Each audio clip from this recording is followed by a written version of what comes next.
فوج بنا رہا ہے. اب اس کا بیسک نقطہ کیا ہے؟ گریٹر اسرائیل. پاکستان میں عجیب لگتا ہے کچھ صحافیوں کو یہ دیکھتے ہوئے کہ اگر ہم اسرائیل کو تسلیم کر لیں تو کیا ہے، ہمارا قرضہ اتر جائے گا. بھائی تمہیں تو پتہ ہی نہیں کہ مسئلہ کیا ہے. مسئلہ فلسطین تو ہے ہی نہیں، یہ تو دین کا مسئلہ ہے، یہ تو ایمان کا مسئلہ ہے. اسرائیل کا دارالحکومت تھا تل ابیب.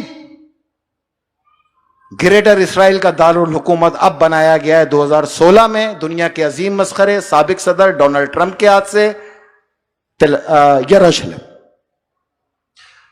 یہی وہ چینج ہے جس کو آپ کو آج بتانے کا مقصد ہے. یروشلم بیت المقدس اسرائیل کی حدود میں لانے کا نام ہے.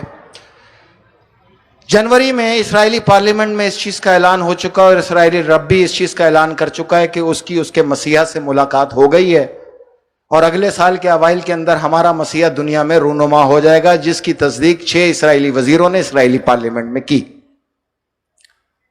آپ کو جمہوریت کے لیے اس لیے پیچھے لگایا جاتا ہے کہ آپ ان چیزوں کو نہ سوچیں. میں تمام صحافی بھائیوں کو بتاؤں کہ گریٹر اسرائیل در حقیقت یروشلم یا اسرائیل کی حدود کا نام نہیں ہے. گریٹر اسرائیل کا جو خواب ہے، جو ان کے مسیحا اور ہمارے مطابق دجال نے دینا ہے، وہ بیت المقدس کو منہدم کر کے وہاں پہ ہیکل سلمانی کی تعمیر کا آغاز کرنا. تو تم اگر یہ اسرائیل کو تسلیم کر رہے ہو یا گریٹر اسرائیل کو تسلیم کر رہے ہو تو تم بیت المقدس کو منہدم کرنے کے حق میں ووٹ دے رہے ہو اور ہیکل سلمانی کو تعمیر کرنے کا ووٹ دے رہے ہو. تو برائے مہربانی یہ بات یاد رکھو کہ یہ فرد واحد کا فیصلہ نہیں ہوگا. پاکستان میں جب تک ایک ایک اہل ایمان موجود ہے اس حق میں کھڑا ہوگا کہ بیت المقدس ہی قبلہ اول ہے اور یہ مسلمانوں کی آن ہے، شان ہے اور جان ہے. ہم کسی بھی صورت اسرائیل کو اور گریٹر اسرائیل کو تسلیم نہیں کریں گے.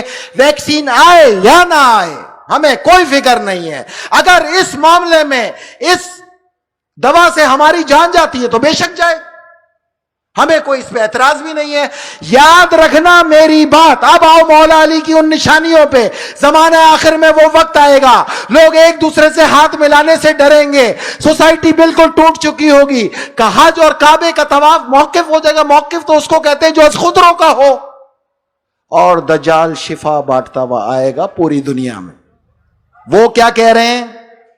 مارچ میں ہمارا مسیح آ رہا ہے جو ویکسین لے کے آئے گا. تو 1400 سال قبل کی ہوئی اس بات کی اور اس سے زیادہ رونمائی کیا ہوگی؟ پھر بھی نہیں سمجھے انا مدینۃ العلم علی بابھا. تو گریٹر اسرائیل ہی مین مقصد ہے. اب اس گریٹر اسرائیل کو تسلیم کرنے میں دو ممالک کسی صورت نہیں مانیں گے، وہ ہیں ایران اور پاکستان. پاکستان کا وجود ہی اسرائیل کی مخالفت پہ بیس کرتا ہے. جو یہ ہمارے علماء کرام کہتے ہیں کہ عزاداری اور مذہبی تقریبات ہمارا قانونی حق ہے، میں ان کو بتاؤں آپ کو ہمارا آئینی حق ہے. میں آپ کو بتاؤں آپ کو تو علم ہی نہیں ہے آئین کیا ہوتا ہے. یہ پریمبل ہے، پریمبل یہ بنیاد ہے کانسٹیٹیوشن آف پاکستان کی. کوئی اجازت کی ضرورت بھی نہیں ہے، انفارم کرنا ہے خالی ہم نے، کسی اجازت کی ضرورت نہیں. ہر کوئی اپنی عبادات میں، تمام لوگ تمام مذاہب آزاد ہیں. اسلام ریاستی مذہب ہوگا اور اسی بنیاد کے اوپر پاکستان ہمیشہ اسرائیل کے خلاف کھڑا رہا. ایک سال کے محیط عرصے کے اندر اسلام کے نام پہ پاکستان وجود میں آیا، یہودیت اسے اسرائیل کو لے کے آ گئی. تو یہ نقشے پہ جو تیزی سے عمل شروع ہوا ہے اس کا باقاعدہ آغاز ہوگا دسمبر کے آخری ہفتے میں اور یہ انجام پذیر ہوگا اپریل اور مئی کے کہیں مڈ کے اندر. تو اب دنیا میں جو بھی عمل وقوع پذیر ہونا ہے، دنیا میں جو بھی چینجنگ آنی ہے وہ اسی 6 مہینے میں آنی ہے. تو اس 6 مہینے کے لیے ذہنی طور پر تیار ہونے کے لیے پاکستان کے اندر ایک فتنہ، ایک جنگ، ایک خارجیت چھوڑ دی گئی. جیسا کہ آپ نے محرم میں اور ربیع الاول میں دیکھا کہ شیعہ سنی فساد کا شاخسانہ چھوڑا گیا جس کو علماء حق نے ناکام بنا دیا. کارڈ نمبر 1 ناکام بنایا تمام علماء نے. کارڈ نمبر 2 سیاسی تحریکیں چھوڑ دی گئیں. میں کسی کی سیاست کے خلاف نہیں، مجھے سیاست چھوڑے ہوئے 8 سال ہو گئے، نہ ہی میں کہیں الیکشن میں آیا. میں ان سیاسی جماعتوں کی چند چیزیں آپ کو بتاتا ہوں. 11 جماعتیں جب اسٹیج پہ کھڑی ہوتی ہیں 11 جماعت. تو ان کے ایک جملہ لازم الملزوم ہوتا ہے، جا کے پرانی تھی ان کی یہ 1 مہینے کی تقریریں نکال کے سب سن لو. ہم نے اپنے قیمتی دوست سعودی عرب کو کھو دیا. کبھی سعودیہ کے بادشاہ سے بولو نا یہاں جمہوریت ہونی چاہیے، وہیں لٹکا دے گا. ہم نے اپنے قیمتی دوست سعودی عرب کو کھو دیا. بھائی آپ کی یہ آواز نہ ایران پہ نکلی جس پہ 45 سال سے غذا کی پابندی، نہ آذربائیجان پہ نکلی، نہ آرمینیا پہ نکلی، نہ ترکی میں ہونے والی بغاوت پہ نکلی، نہ قطر پہ ہونے والی پابندیوں پہ نکلی، نہ یمن کے قتل عام پہ نکلی، نہ عراق میں اہل بیت رسول اور اصحاب رسول پہ کیے جانے والے دھماکوں پہ نکلی. آپ کی آواز نکلی تو ہم نے اپنے پیارے دوست سعودی عرب کو کھو دیا. پیپل پارٹی بھی یہی کہہ رہی ہے، نون بھی یہی کہہ رہی ہے، JUI بھی یہی کہہ رہی ہے، چکزئی بھی یہی کہہ رہا ہے، سب یہی کہہ رہے. تو پھر میں مان لیتا ہوں 3 ارب روپے حکومت سے لے کے انہی میں تو چھوڑیں 3 ارب ڈالر. آپ شروع ہو جائیے ریاست کے خلاف جمہوری تحریک لے کے، آپ شروع ہو جائیے. بالکل یہی عمل تھا شام اور عراق میں. پہلے فرقہ وارانہ کارڈ لے کے آئے، دوسری سیاسی تحریک لے کے آئے بادشاہت کے خلاف، اور جب وہ کچھ نہیں ہوا تو تیسری آئی مزاحمتی تحریک. تو اب ان کا تیسرا کارڈ آئے گا مزاحمتی تحریک، جس کے لیے پوری دنیا سے داعش اور دہشت گردوں کو پاکستان کے اندر جمع کیا بذریعہ نیٹو سروسز، اور جس کا میں 13 سال آپ لوگ کو بتاتا رہا یہ شہادتیں کس نے کی ہیں، کس نے مارا ہے. کہتے ہیں جی پاکستانیوں کے دشمن ہے، تو آپ سیاسی جماعتوں پہ تو آج تک 5 روپے کا پٹاخہ نہیں پڑا. ہم پر، درودیوں پر، عاشقان رسول پر، محسن انسانیت کے چاہنے والوں پر سارے دھماکے کبھی نشتر پارک پہ ہوئے، کبھی جامع نعیمیہ پہ ہوئے، کبھی علماء حق پہ ہوئے، کبھی محرم و ایام اعضاء پہ ہوئے، نہ کسی شراب خانے پہ ہوئے، نہ کسی جوئے خانے پہ ہوئے، نہ کسی کبا خانے میں ہوئے. آپ نے جب نشانہ بنایا، درود و سلام کو بنایا، تو میں یہ جان لیتا ہوں نہ آپ بم سے ڈرتے ہیں، نہ دھماکوں سے ڈرتے ہیں، نہ گولیوں سے ڈرتے ہیں. یا یہ ختوام خارجی صرف ایک ہتھیار سے ڈرتے ہیں جو ہے درود و سلام. وجہ کیا ہے؟ ان اللہ و ملائکتہ یصلون علی النبی یا ایھا الذین آمنوا صلوا علیہ وسلموا تسلیما. اللہ اور اس کے فرشتے اے محمد آپ پر درود بھیجتے ہیں، اور اے ایمان والو آپ بھی کثرت سے درود بھیجو اور سر جھکا کے تسلیم کرو.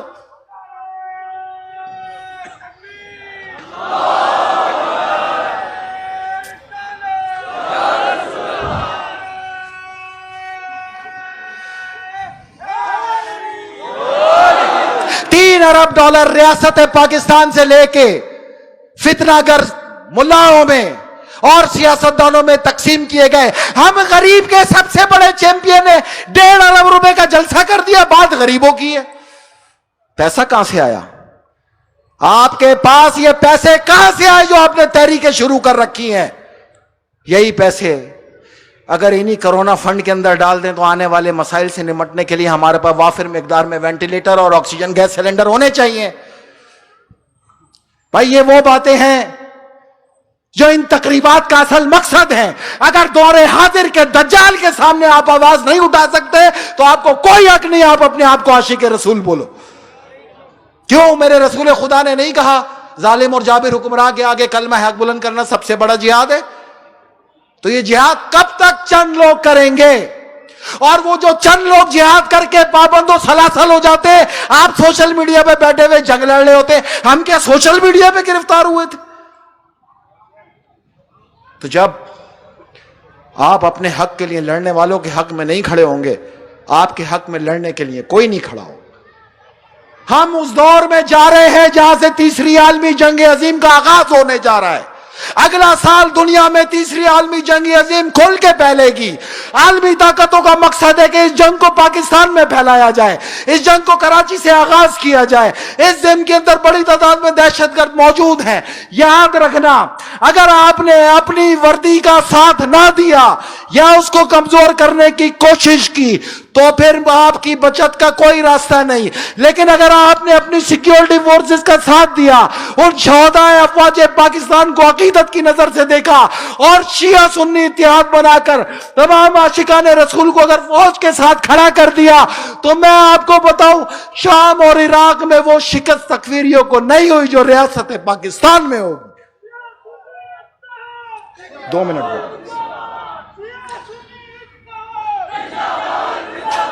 بھائی نے کہہ دیا 5 منٹ ہے. 5 منٹ. بھائی یہ باتیں کرتے ہوئے مجھے 13 سال گزر گئے. 13 سال میں 9 سال آئسولیشن, 5 مہینے گزارے تھے گھروں میں منہ لپیٹ کے, کوئی سڑک پہ نظر نہیں آتا تھا.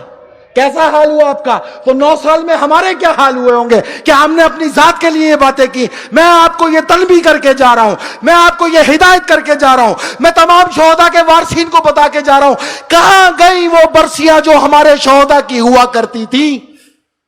کہاں گئی وہ تقریبات جو امام بارگاہ علی رضا احسانہ نشتر پارک پہ ہوا کرتی تھی؟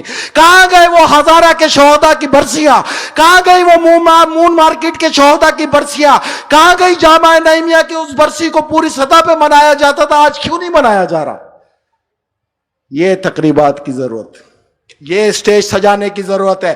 ان شہداء کی تقریبات کو رائج کیا جائے بالکل ایسے جیسے یہ شان رسالت کی تقریب رائج ہوئی. ہماری تمام شہادت ذکر محمد و آل محمد کے صدقے میں ہے. ہم تو خوش ہیں, مارو یار ادھر ہی مارو, ادھر سے تو سیدھا جنت ہے نا بھائی. تو تمام شہداء کی برسیوں کا ایک بار پھر آغاز کیا جائے, درودی سوچ کو یکجا کیا جائے اور بارودیوں کا مقابلہ کیا جائے. جب تک ریاست حکم نہ دے ہم نے اسلحہ نہیں اٹھانا, اور جس دن ریاست نے حکم اسلحہ اٹھانے کا دیا, خارجیوں میں تمہیں اتنا ماروں گا کہ خیبر سے لے کے عراق تک تمہارے جدی پشتی ہلا دوں گا.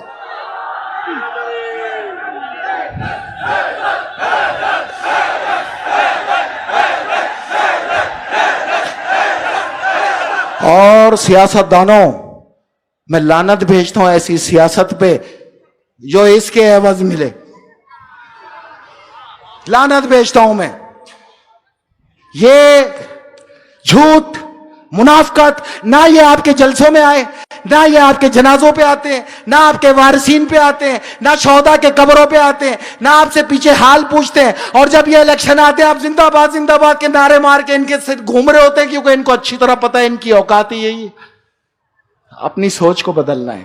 سیاست ختم, عالمی جنگ کا آغاز ہوگا اگلے سال اور پاکستان فتح یاب ہوگا انشاءاللہ تعالی. 2023 کے بعد پاکستان وہاں پر ہوگا جہاں میں نے ہمیشہ بتایا کہ کل اقتصادی طاقت کا 30% ہوگا ہی پاکستان.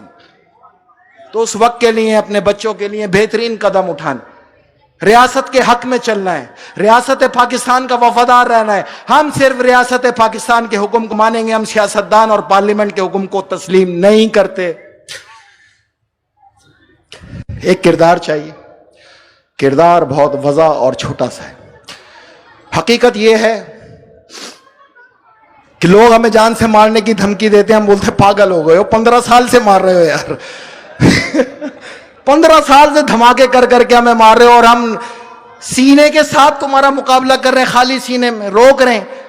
ڈرنا اس دن سے جس دن نعرہ حیدری مار کے اٹھ گئے تو پھر تمہاری خیر نہیں.